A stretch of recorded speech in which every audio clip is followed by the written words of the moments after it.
Shalom, warriors, and welcome to the Daily Warfare Drop with Raphael Rabbi. Today's theme is Restore the Altar, Then Stand.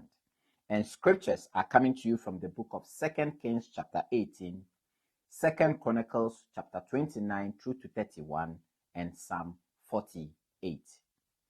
Warriors, today's reading shows a pattern that still matters. Before strong victory, there must be real restoration. Hezekiah did not begin with image, noise, or public display. He began by reopening the house of the Lord, cleansing what had been neglected, removing what was defiled, and restoring proper worship.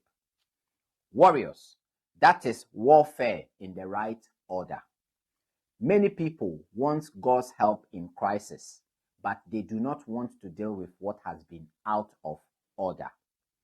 They want peace in marriage, but keep harsh speech. They want stability at home, but neglect prayer.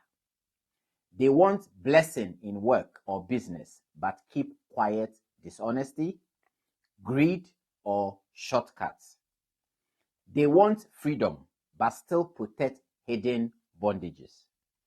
Warriors, God is not mocked.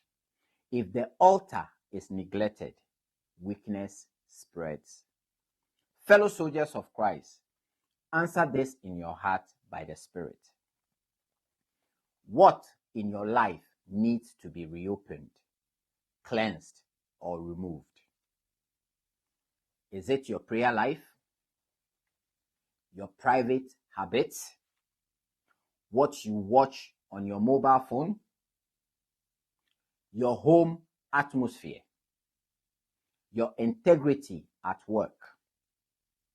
Your working hours? The expenses you claim?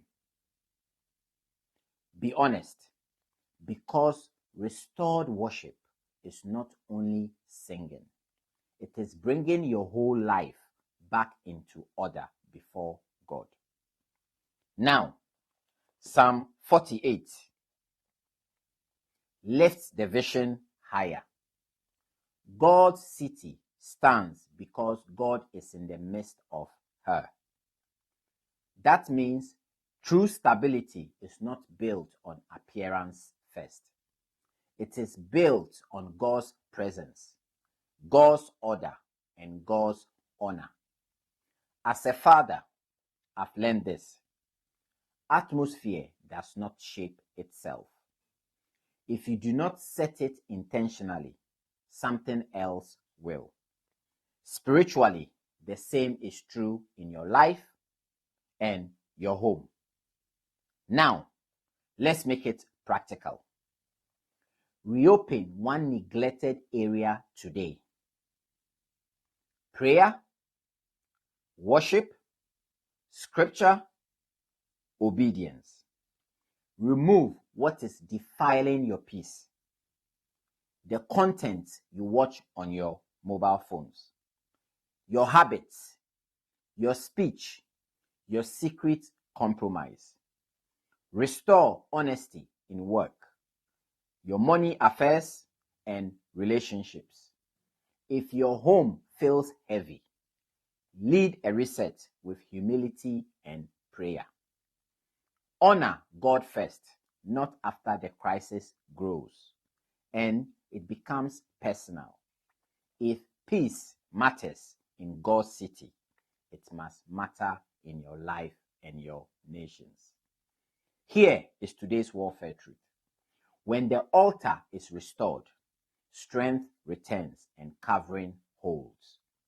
Read these scriptures for yourself carefully and let the Holy Spirit lead you into truth and repentance. We shall meet on the battlefield tomorrow. Shalom.